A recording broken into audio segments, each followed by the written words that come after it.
గం గణపతియే నమః. శ్రీకృష్ణాయ నమః. రాధే రాధే.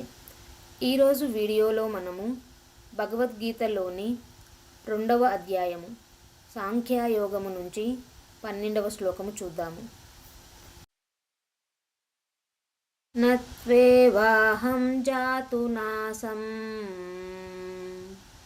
నత్వం నేమే జనాధిపాః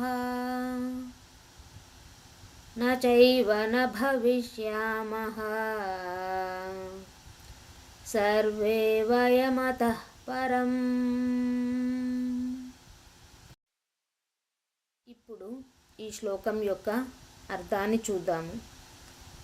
నా ఎప్పటికీ కాదు, తు కానీ, ఏవా తప్పకుండా, అహం నేను, జాతు ఏ కాలంలోనైనా, నా కాదు, ఆసం ఉండుట, నా కాదు, త్వం నీవు, నా కాదు, ఇమే ఈ యొక్క, జన అధిపాః రాజులు, నా కాదు, చ మరియు, ఏవ ఖచ్చితంగా, నా భవిష్యామః ఉండకుండా జరుగుట, సర్వే వయం మనమందరము,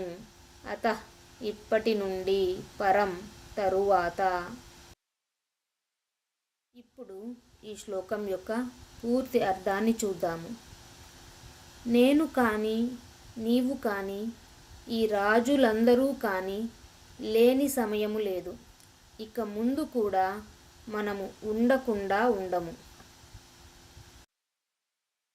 ఇప్పుడు ఈ శ్లోకం యొక్క సారాంశాన్ని చూద్దాము.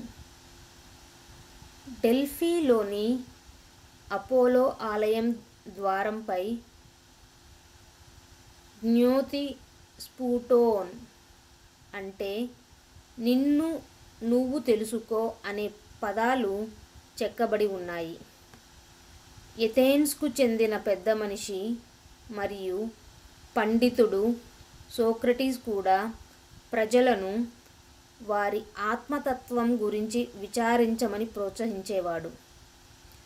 ఒక స్థానిక కథ ఈ విధంగా చెప్పబడింది.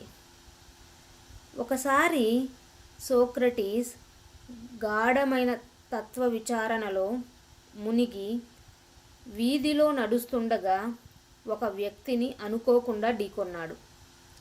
ఆ వ్యక్తి చికాకుగా, ఎక్కడ నడుస్తున్నావో చూసుకోలేవా, ఎవరు నువ్వు అని అన్నాడు. సోక్రటీస్ సరదాగా, నేస్తమా, ఈ ప్రశ్న గురించే నేను గత 40 ఏళ్లుగా ఆలోచిస్తున్నాను. నీకు ఎప్పుడైనా నేనెవరో తెలిస్తే దయచేసి నాకు తెలియజెప్పు అని బదులిచ్చాడు.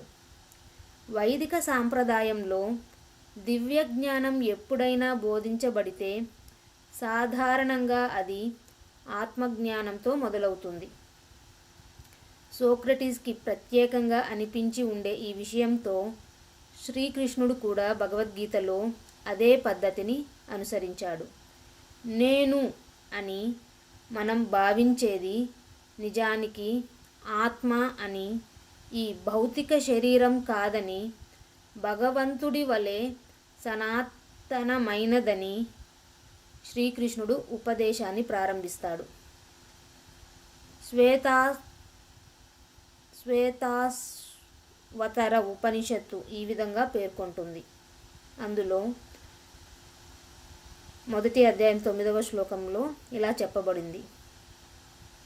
సృష్టి అనేది భగవంతుడు, ఆత్మ మరియు మాయ అనే మూడింటి కలయికతో ఉంది. ఇవి మూడు కూడా సనాతనమైనవే. మనం ఆత్మ నిత్యమైనదని నమ్మినప్పుడు ఈ భౌతిక శరీరం మరణించిన తర్వాత జీవితం ఉంటుంది అని నమ్ముతాం. తదుపరి శ్లోకంలో శ్రీకృష్ణుడు ఈ విషయాన్ని గురించి మాట్లాడుతారు.